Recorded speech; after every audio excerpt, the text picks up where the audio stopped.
आहार में देसी खाने को छोड़कर महाराज जी आजकल बच्चे कृत्रिम खाने की ओर भाग रहे हैं। युवाओं को कैसे प्रेरित करूं कि वो देसी खाने की कीमत समझें और उसे अपनाएं? देखो, जब तक बुद्धि शुद्ध नहीं होगी तो अपवित्र विचार, अपवित्र आहार, अपवित्र क्रियाएं, इन तीनों से नहीं बचाया जा सकता। आजकल हमारे समाज में ये तीन चीज़ें बहुत जोर से बढ़ रहे हैं। अपवित्र आहार, अपवित्र विचार। अपवित्र विचार किसे कहते हैं? जो हमारा पतन करे और दूसरों का भी पतन करे। पवित्र विचार कहते हैं जो हमारी उन्नति करे और हमारे समाज की भी उन्नति करे। पवित्र भोजन उसे कहते हैं जो हमारे स्वास्थ्य की रक्षा करे और हमारे विचारों को सहयोग दे। तो अपवित्र भोजन, अपवित्र विचार और अपवित्र क्रियाएं, व्यभिचार, व्यसन, हिंसा, चोरी, छल, कपट, ये बहुत बढ़ रहा है। इस बिना बुद्धि को शुद्ध हुए, बुद्धि ड्राइवर है, शरीर एक रथ है, इंद्रियां इसके घोड़े हैं, मन इसकी लगाम है और बुद्धि सारथी है जिसे ड्राइवर कहते हैं, और जीव इसमें बैठने वाला रथी है। अब ड्राइवर नशे में हो तो कहीं भी गाड़ी ठोक देगा। तो हम इस समय सबसे ज़्यादा आवश्यकता है बुद्धि को शुद्ध करना।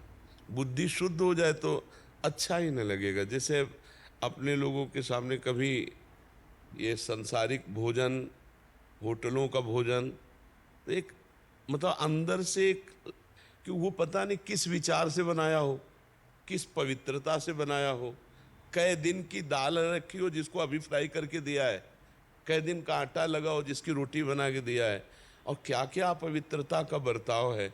और ज़्यादातर अब खान पान के लिए रसेंद्री शुद्ध रसोई का बना पसंद नहीं करती, बाहर के, और वो स्वास्थ्य के लिए बहुत हानिकारक है। स्वास्थ्य जो बनता है ना, वो पवित्र आहार और पवित्र विचार। देखो, अगर लंगोटी का कच्चा आदमी है, देहाती भाषा में तुम्हें बता रहे हैं, तो कुछ भी करे वो उन्नतिशील नहीं हो सकता। जो व्यभिचारी पुरुष है वो नहीं, और अशुद्ध भोजन करने वाला व्यभिचारी हो ही जाएगा।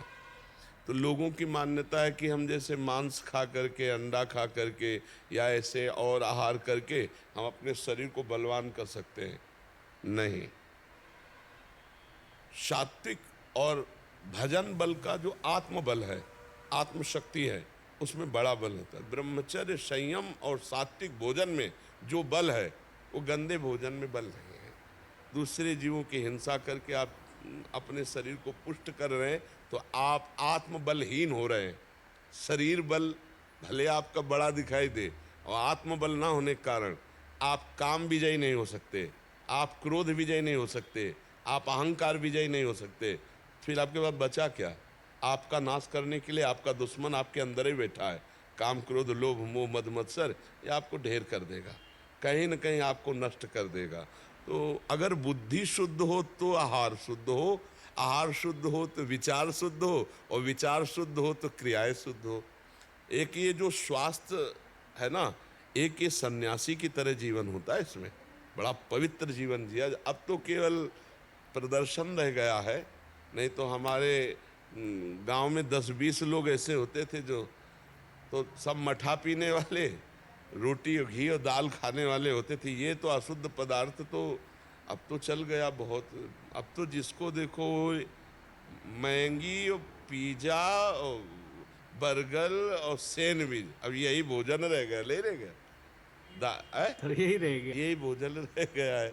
तो अब इससे कोई स्वास्थ्य तो बनने वाला नहीं, इससे लीवर भी खराब होगा, इससे आपके यंत्र पाचन तंत्रों पर बड़ा प्रभाव पड़ेगा। तो आप कृपा करके उनको सत्संग सुनाइए, सदुपदेश जिससे उनकी बुद्धि बदले।